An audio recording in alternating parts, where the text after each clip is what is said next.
This is the Daily Divide. Plans to overhaul workplace safety rules are drawing sharp warnings they could repeat the deadly failures of Pike River.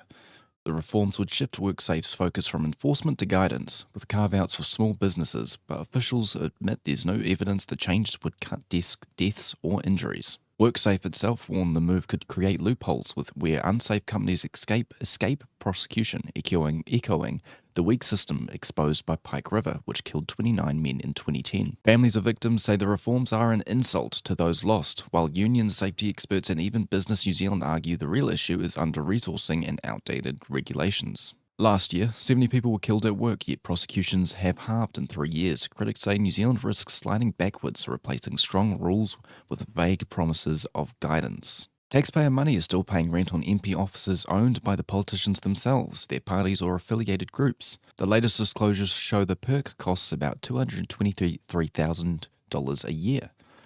Prime Minister Christopher Luxon collects $45,000 annually for his electorate office, while Labour leader Chris Hipkins' office costs $13,000.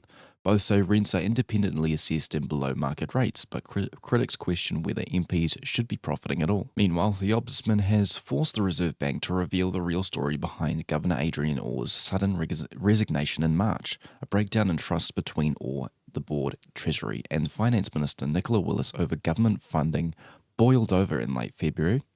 After heated meetings, Orr stepped aside, then quit on March 5th.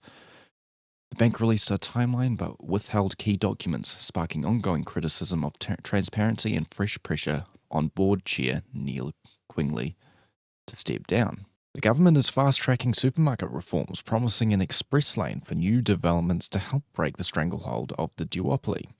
Finance Minister Nicola Willis says the 5 potential players plus Costco have shown interest. Experts say the warehouse is the most likely local contender given its sites and logistics, while iwi-led ventures such as Waikato Tainui are also being explored.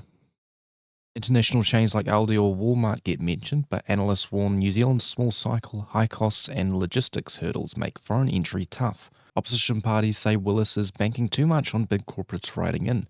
Labour calls the plan too slow. The Greens want excess profit taxes and even breaking up the duopoly, while ACT resists any heavy-handed intervention. For now, cheaper groceries remain a promise, but whether a new player actually sets up shop in New Zealand is still far from certain. The government's promise of a 24/7 online GP service has hit another snag, with open tender process now pushed back to early 2026. Documents show officials warned of high risk in bypassing public procurement, but ministers pressed ahead under pressure to deliver fast fixes for health system in crisis. The service, launched in July, already costs about $100 million across 4 years and is run by 8 approved providers, with contracts lasting 3 years.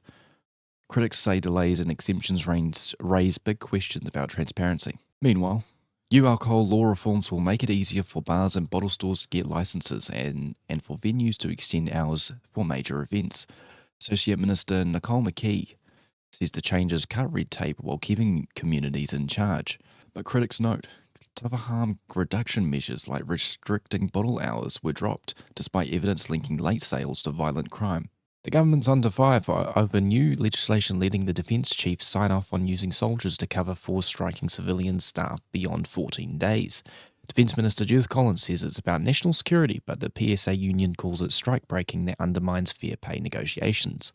Meanwhile, the Department of Internal Affairs has confirmed cuts of 126 jobs as part of a restructure, saving $12 million a year. Secretary Paul James says the new structure will boost efficiency, but claims it's been tough on staff. A New Zealand cybersecurity agency has joined global partners in warning of malicious Chinese-linked activity targeting routers in critical infrastructure.